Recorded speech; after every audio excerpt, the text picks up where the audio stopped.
In 1998, a new corporation was founded. Its mission would be to organize all the world's information and make it universally accessible and useful. It estimates it will take 300 years before it reaches that goal.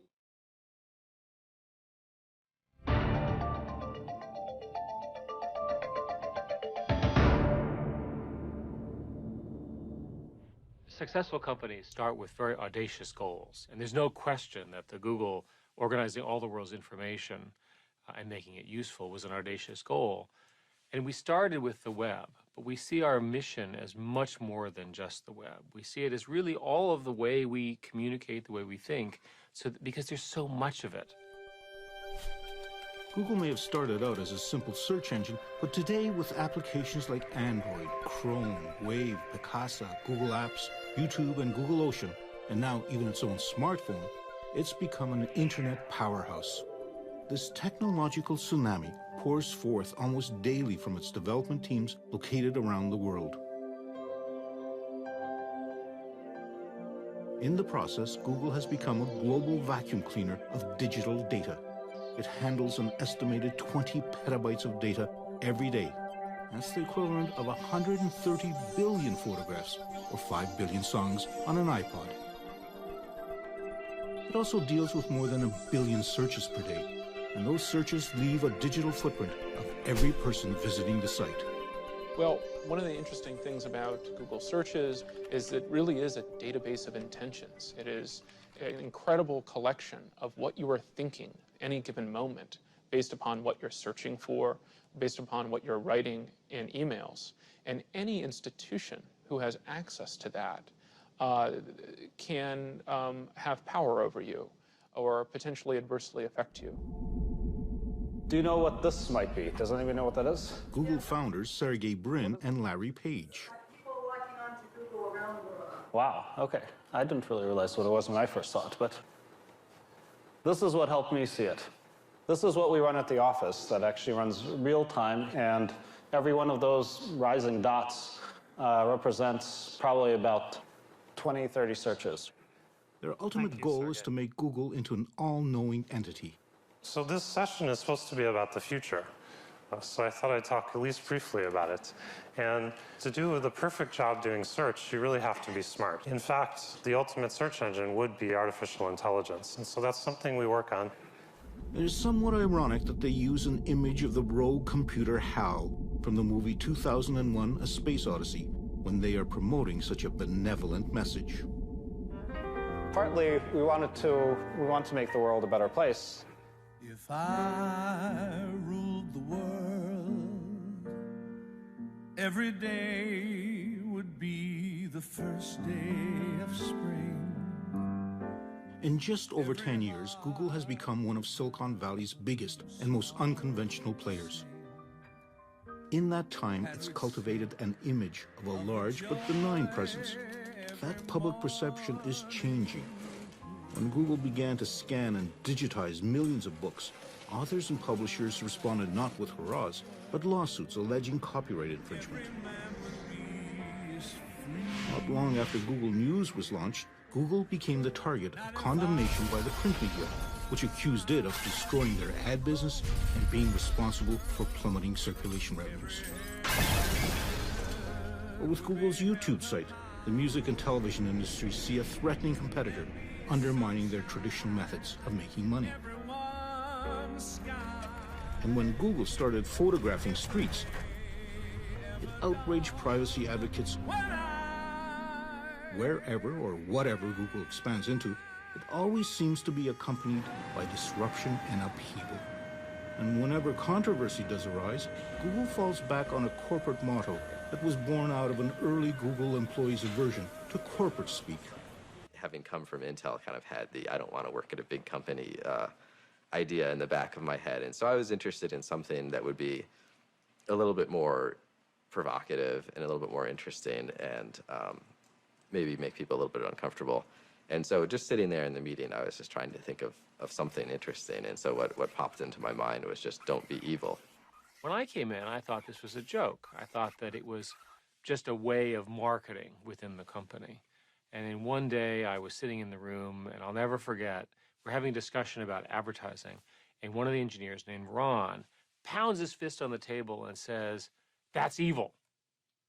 And all of a sudden, conversation stopped. It was as though everyone had jumped around the table and hid underneath it. And all of a sudden, it focused the conversation on whether this particular change was positive or negative for customers. We ultimately did not make the change for that reason.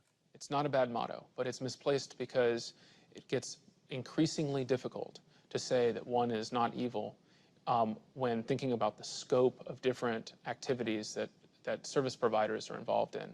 It's no longer just search.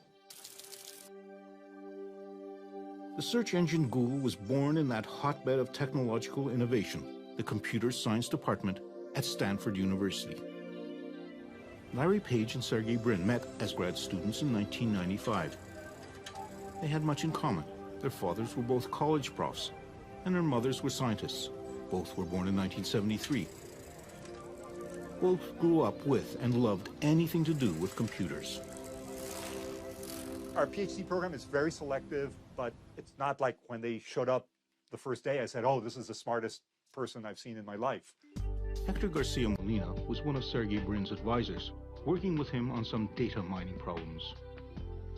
The one thing that stood out about Sergey was his age. When I got him here as a PhD student, he was 19 years old. So that was the main thing that stuck in your mind was when you saw him as this just very young kid who knew a lot and was very smart.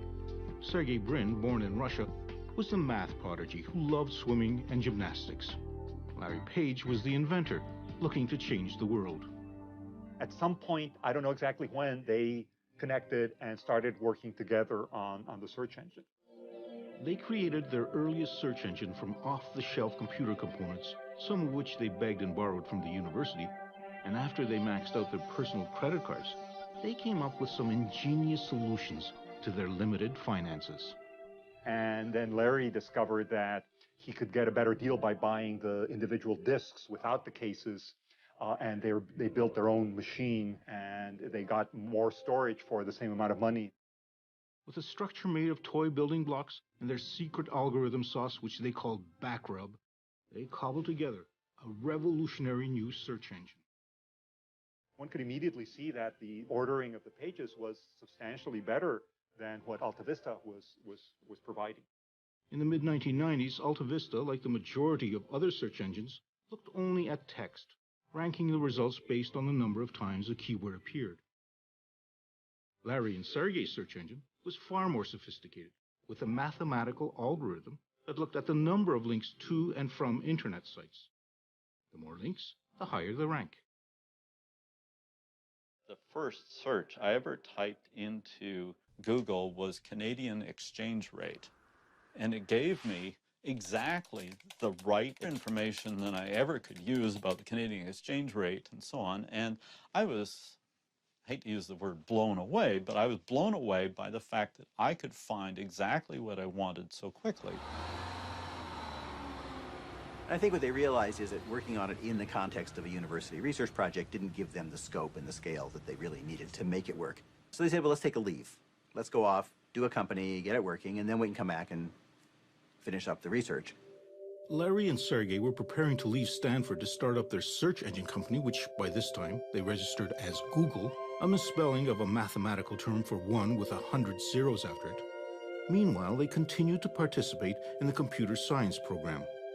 They had presented some work they had done on a search engine, and naturally, given my interests, I wanted to be part of it. Google had its very first employee, Craig Silverstein, a fellow PhD candidate. So there were three of us at the beginning, and it seemed like forever that there were three of us. We cared a lot about culture fit, and there were some people who we refused to hire, even though they seemed technically to be very qualified, because they just did not have the personality to work well with us.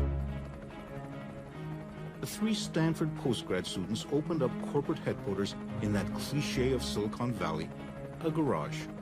The company began to expand. I joined in January of 1999, which was a few months after they had started.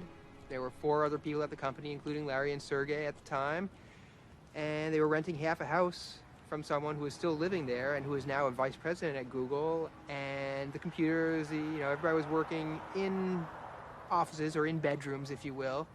And the garage was included, and I believe we had a printer there, we had a ping pong table there, but the whole company was not living in the garage. We totally worked out of a garage, and I made sure that we did. It was maybe one day a month, or one day every 2 months, but I made sure that every so often we'd go out into that garage and we would do some work there. Well, I wanted to be able to tell people times like this that we started in a garage. And so for the record, we started in a garage. It's just in a garage that had rooms in a house attached to it. As Google outgrew its garage, it moved corporate headquarters into a regular office space in downtown Palo Alto. We were in Palo Alto back in those days, which is like a restaurant town. My goal was that we would go to a different restaurant every night. We'd eat out dinner all the time. We'd eat out lunch all the time, in fact. The company was expanding quickly, and soon they moved again. But with few restaurants around this new location, Larry and Sergey decided that it would be more efficient and more cost-effective if they had their own kitchen with their own chef. The one who was chosen had on his resume a stint cooking for the band, the Grateful Dead. They offered me shares in the very beginning, and I was very reluctant. You know, I talked to my dad about it, and I was like, Pop, these guys want me to give them money for these shares in a company that isn't public. And he's like, it's a scam. Don't believe him. Don't you give him a dime. Unlike other search sites, the Google homepage was clean and efficient, free of annoying banner ads and pop-ups. Larry Page and Sergey Brin watched as their search engine Google became more and more popular. But that engine still wasn't translating into real money, and they had no viable business plan to make Google turn a profit. Our founders decided that for the longest time that we weren't going to get into the ad business. However, I think the breakthrough idea came when we said, look, why don't we just show ads that are purely text-based and doesn't have any, moving images or distracting stuff. Based on the search, Google would provide simple ads for people to click through. So in October 2000, Google embarked on a new business, online advertising. Almost immediately, ad money started to flood in, and pressure grew on Larry and Sergey from their venture capitalist investors. They wanted an experienced CEO to run the place. Larry and Sergey chose a seasoned veteran of the tech world, Eric Schmidt. He had successfully run software maker Novell, and before that, he was with Sun Microsystems. But perhaps what was more important for the founders was that he shared with them a background as a computer science engineer, married to a strong entrepreneurial drive. Well, Google has taken the position that creativity occurs from individual entrepreneurs deep inside the company, often who have an idea but don't have time to work on it. So we invented a concept called 20% time. And every technical person in the company is supposed to, and we encourage them to spend 20% of their professional time on things that they find interesting, not things that we find interesting. Employee number 23, Paul Buckheit, who was the originator of the motto, "Don't be evil," was also the engineer who in just one day came up with Gmail, an email program used internally by Googlers.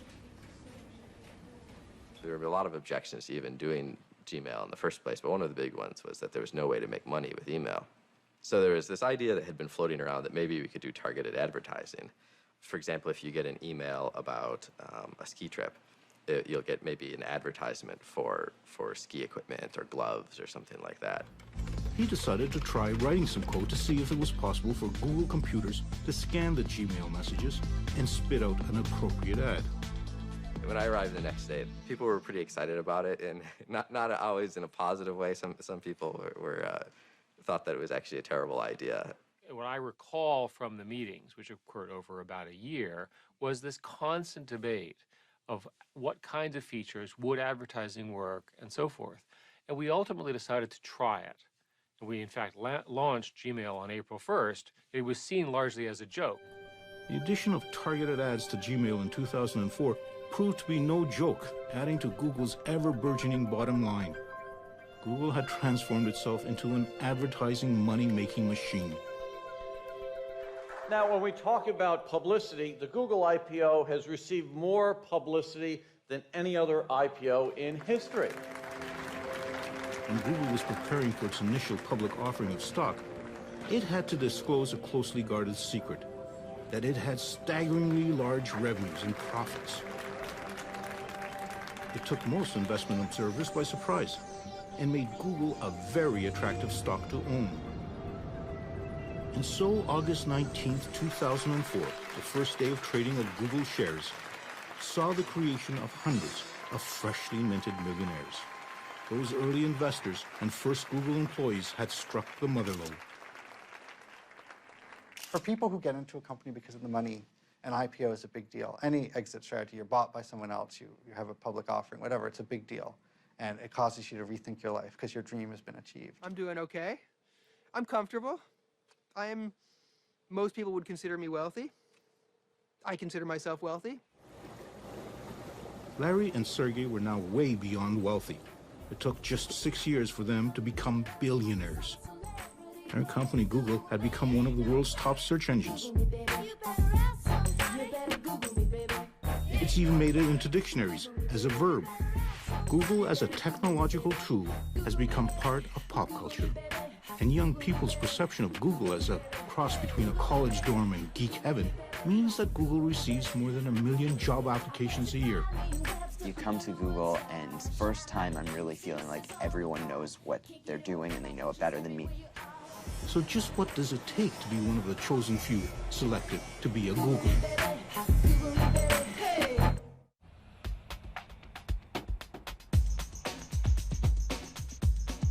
The Googleplex, as it is known by the Googlers who inhabit it, are made to feel that they are the best and brightest.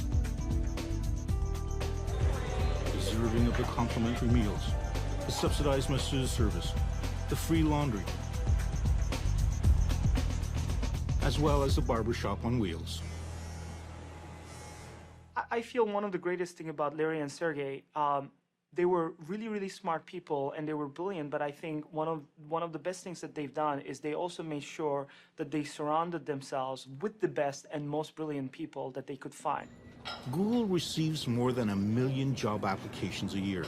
However, to join the ranks of some 20,000 worldwide Googlers requires passage through a grueling series of tests and interviews. Rajin Seth, another Stanford computer science graduate, had worked at a number of high-tech companies before approaching Google. I probably went through somewhere between 10 to 15 interviews at the time. And then finally, my last interview was with Larry.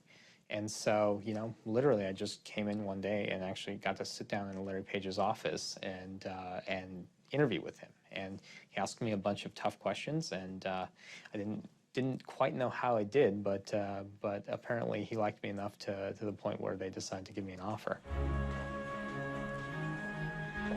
Among the most highly prized employees at Google, just after computer science engineers, are new hires called APMs, or Associate Product Managers. A large part of why Google hired associates like my position, associate product managers, out of school at that point, was to be able to culture these future product managers like myself in the way Google wanted them to behave. Mostly young, recent graduates with incredibly high test scores, they are given enormous amounts of responsibility and authority early in their career. And we're not prioritizing that very hard right now because we don't think it's going to be able to replace the personal start page from day one. Among the most recent crop of APMs is a Canadian, Jeff Harris. The job that I'm actually doing, which is an associate product manager, is kind of designed for people that have a technical background but aren't necessarily interested in coding day to day. So what my job ends up being is communicating with the engineers who do code all the time and kind of just making sure that all the engineers are working together towards the same goal. So I'm just turned 22. I think the biggest surprise at working at Google is probably how open it is about everything that we're doing. So I can just look it up on our internal site and see details on every single project that's out there, which is great from an organizational perspective.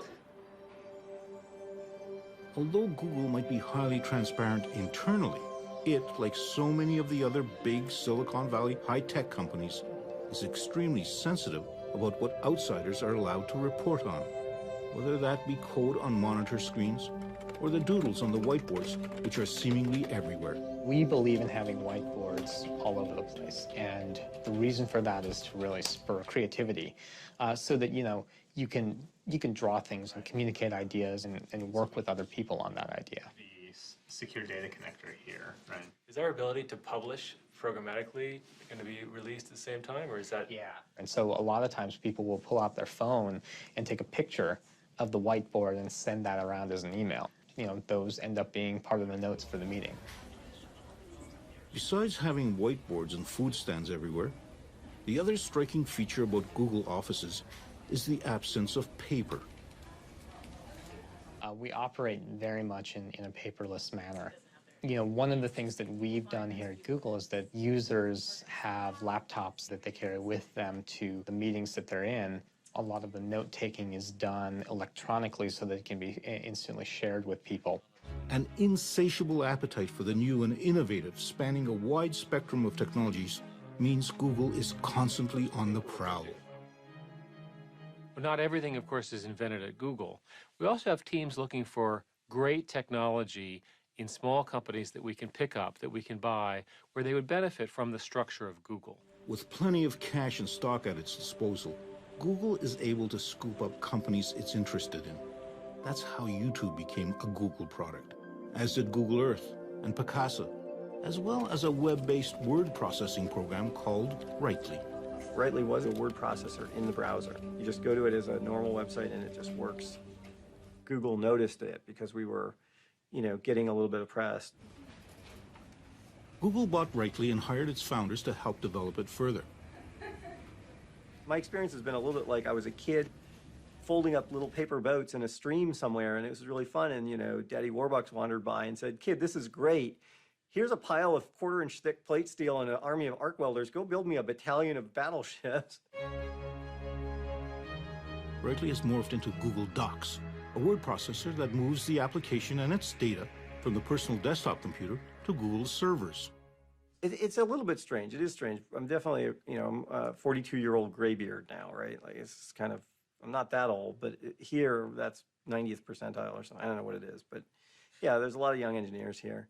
That it doesn't bother me. I think it's interesting to me. I think everybody gets to this point in their career where things begin to seem obvious. I don't mind the technical culture here. I'm not intimidated by it. I'm very productive, fierce, kind of meat-eating coder when I'm writing code, and they're all afraid of me. So they don't bother me. It's good. I wasn't here when they founded it, but my understanding of the founding conception of the culture is they wanted to do things and see things from an engineer's perspective. We do have a lot of P1. From that perspective, efficiency might very well be an engineer's prime directive. Triage on them. Right now I'm looking at the one where you open a text document in Gmail and it gives an error.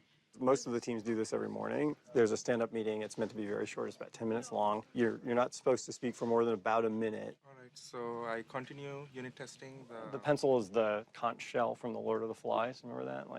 So that's whoever has the pencil is talking. That's why it's a very efficient meeting. It took 5 minutes to tell the whole team what was going on. Another meeting where members of the Google Docs team get to discuss problems is during their weekly Writely walk. I think it's interesting to try to do big things that change the world. I think that's what I like about being at Google. We want to change the world too. We want to do great things. What's wrong with the logarithmic pruning that we do now? The guy was editing for 8 hours and All right. the beginning and the end got pruned. So We're using it. Okay. No, that's cool. That's good. You get to deal with tens of millions of users and, you know, big data centers and big machines and big engineering, and it's really fun. For computer geeks, the fun really began in 1977 in a Silicon Valley garage when two college dropouts started a company called Apple and launched a revolution. The personal computer revolution. The power of the desktop computer unleashed across millions of homes and offices around the world changed everything. But now, after more than a quarter of a century of insinuating itself into our lives, the PC has lost pretty well all of its original gee-whiz luster. Google has set its sights on creating another revolution by eliminating the need for desktop computers. It wants to put as much of that data as possible onto its own servers.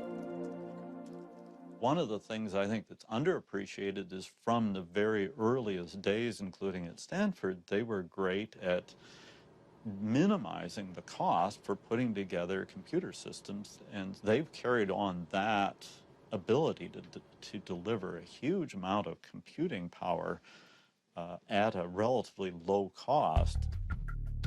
From its beginnings, Google had made it a priority to manufacture as cheaply as possible all its servers and storage facilities to handle its fast search and logging of the internet. And as the internet has grown, so has the need for increased computing capacity. Well, Google builds large data centers. We use personal computer components, and then we build a lot of specialized systems now to deal with the kind of scale that is required. Scale is at the heart of Google. Not only does Google have access to almost limitless computer power, but perhaps of greater value, it has accumulated a massive collection of data. Data that can be used for testing at a scale unseen by most new computer engineers. My office mate and I were just banting around some ideas, and we're talking about something that later turned into something close to Google Bookmarks. And, you know, we did a little bit of math and said, that'll be about, I don't know, 4 petabytes of data. That doesn't seem so bad. And that sentence, 4 petabytes of data, that doesn't seem so bad, is something that before I had been at Google for a month, I would have been shocked to hear those words coming out of my mouth. That shocking 4 petabytes is the equivalent of 4 million gigabytes, numbers so staggeringly large that it is nearly impossible for mere mortals to fathom. As memory increases in capacity and decreases in price, Google is moving into something called cloud computing. The whole idea behind cloud computing is to go ahead and get everything on their server where the professionals are managing it. The problem today is you've got all your stuff on your computer, you drop it, you break it, you delete it, it's a disaster. Why don't you put everything that's important somewhere else, keep it secure, keep it under your control, it's available to you on every demand, on every device, and everywhere you are. The move to the cloud is ushering in a revolution in how we communicate, how we work, how we play, in fact, how we live. People wonder, what's going to happen to information that is mine personally? It's my bank records, my health records, whatever it is, but I don't control it. It's sitting out there somewhere I have to just trust whoever has it to not do things with it I wouldn't want. Is this move into the clouds opening a back door for governments and corporations to secretly access data about us?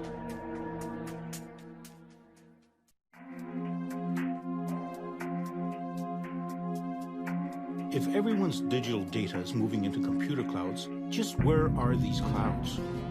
One of them has touched down in the foothills of the Blue Ridge Mountains in North Carolina. This was once the heartland of American furniture manufacturing. Then in the 1990s, cheap labor from overseas siphoned off the jobs, leaving behind a devastated economy and an awful lot of excess electricity. It just so happens that computer data centers are voracious users of electricity to run the servers and to cool vast quantities of water used for refrigeration. The town of Lenoir had plenty of both, and so in late 2005, Google came calling, but it came cloaked in secrecy. From Google's perspective, at least as I understood it, it was that the race to build these data centers is so intense, and the information, at least they see it, is so proprietary that they didn't want any of their competitors to get wind of what they were doing. T.J. Rohr is a lawyer and a member of the Lenoir City Council who was involved in the closed-door negotiations with Google. They would reveal information to us that we couldn't reveal to anyone else. Google definitely had an attitude like, look, it's our way or the highway. This is the term these are the terms we're offering. Take them or leave them. Desperate local and state officials were more than ready to reach a deal that would bring Google to this devastated county. They offered Google a 30-year tax break on property and equipment. It was worth an estimated $165 million over a 30-year period. From these digital warehouses estimated to cost $600 million apiece flows a stream of data. Here are the emails, the photographs, the music, the videos, the maps, and the searches that have made Google a data-collecting powerhouse. Google does not divulge how many server farms it runs worldwide. but it is rumored that there are some 36 of them around the globe, all digitally connected and all firmly planted on land. But that might change. Google has filed a patent to build data centers out on the open sea.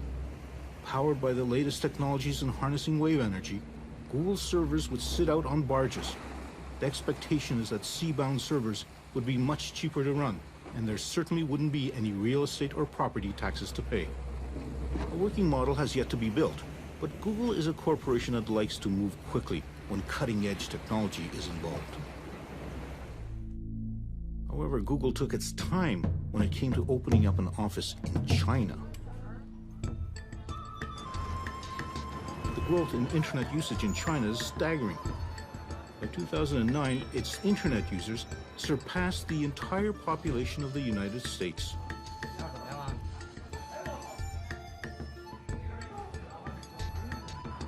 It is an exploding market made more complex by a censorious government.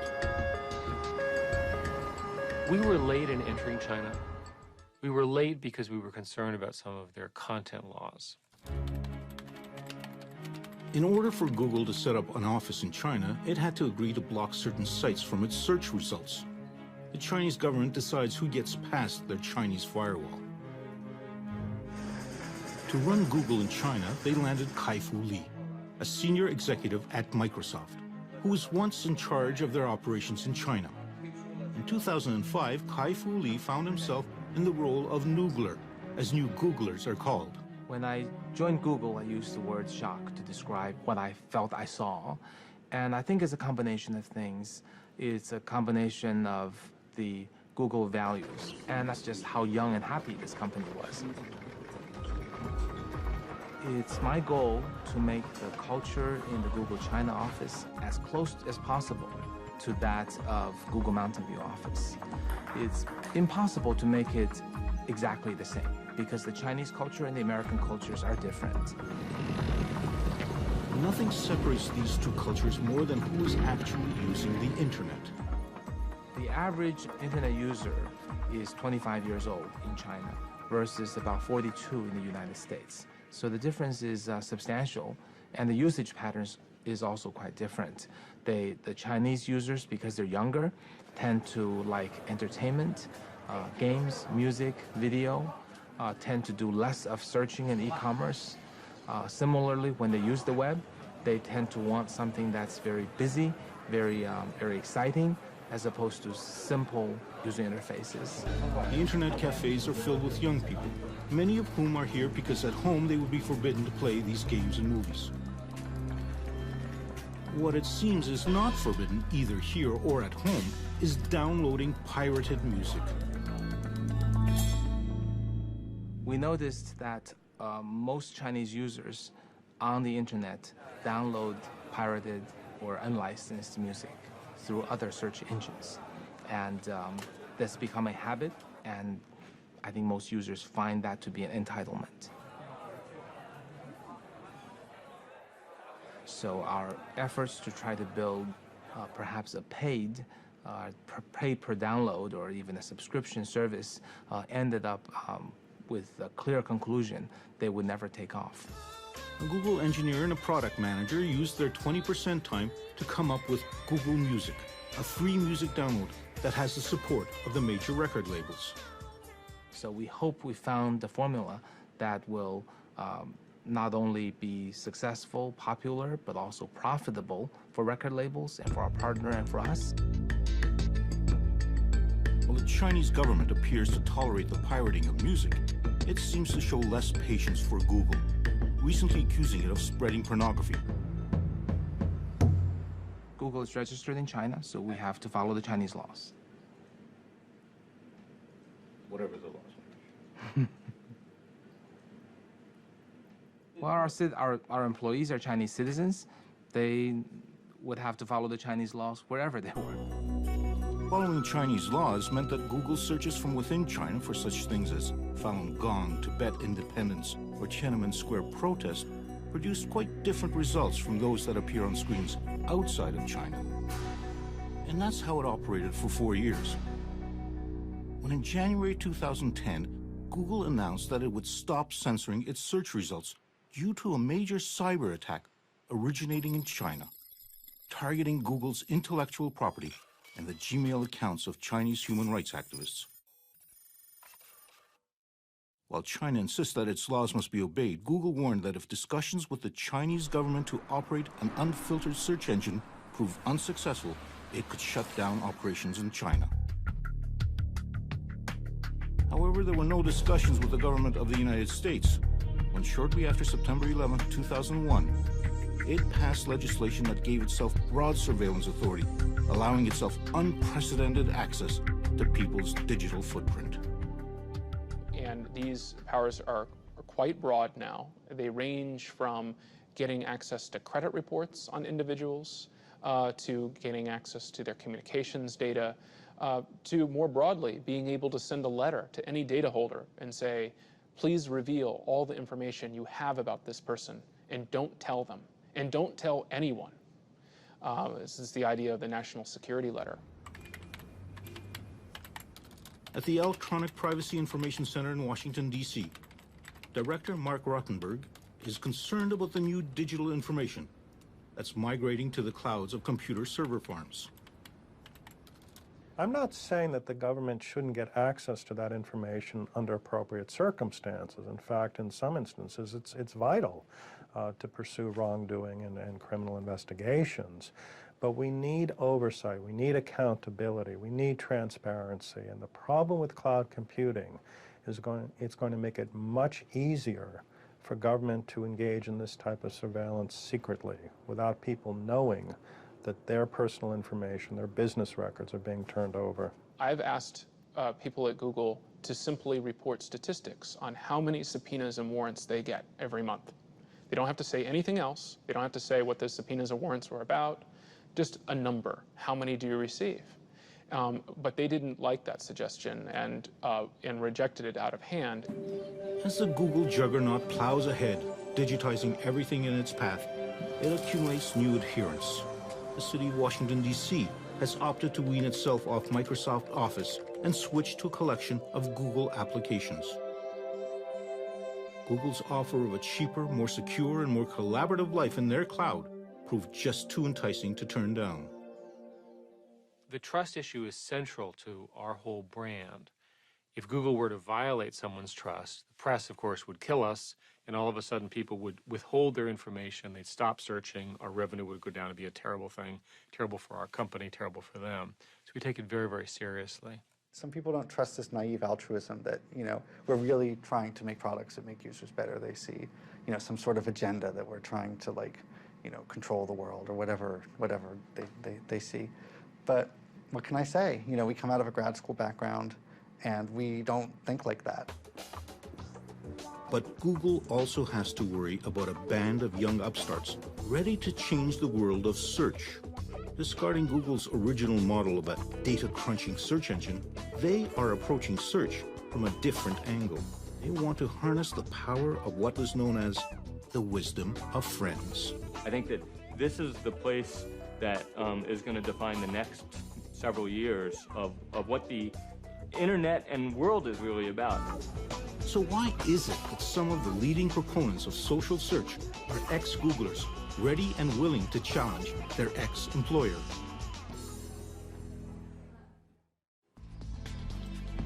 With almost 20,000 employees worldwide, Google is beginning to see some of its early hires leaving for what they see as the next big thing. In a down-market district of San Francisco, an internet startup has an abundance of Google corporate DNA. Several of its founders are ex-Googlers.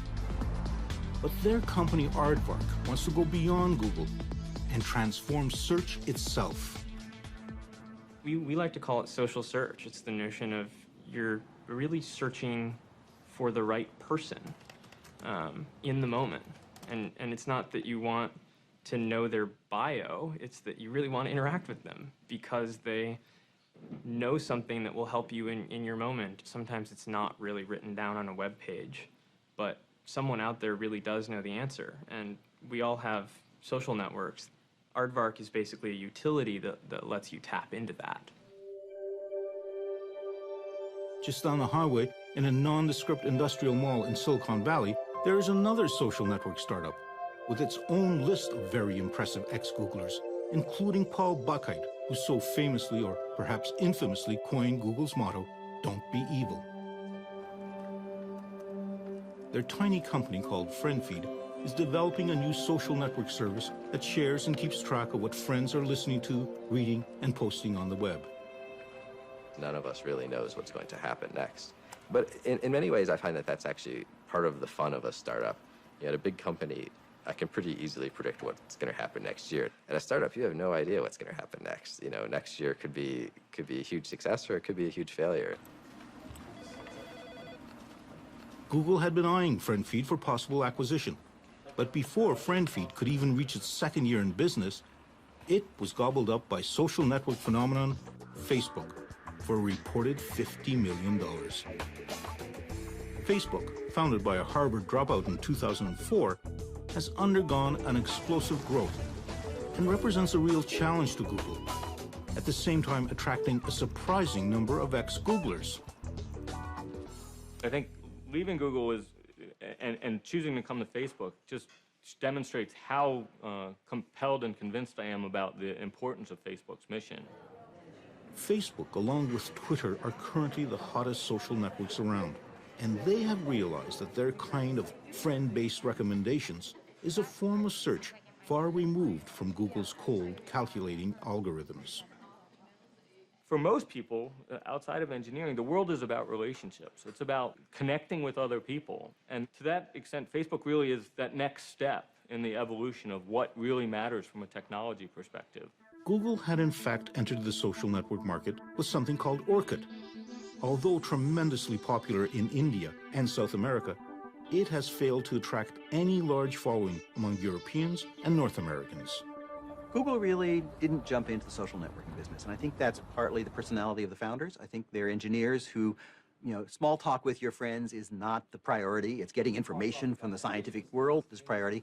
So I think in some sense there was always a bias that this was sort of not very interesting, not very important. Why would you want to spend time on it? And of course, as the world has moved to Facebook and Twitter and all those things, they've said, oh, well, we can do that technically too. Sure, we can put Twitter-like things into Gmail. We can put Facebook-like things. We have Orkut.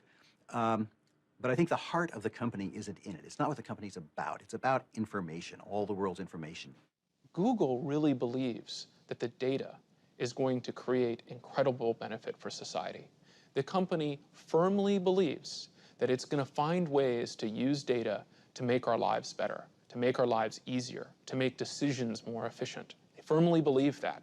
For instance, with flu trends, they believe that in tracking individual searches for looking for things like cough or other medical conditions, they are going to detect the flu, they are going to be able to more effectively target interventions, and fewer people will die.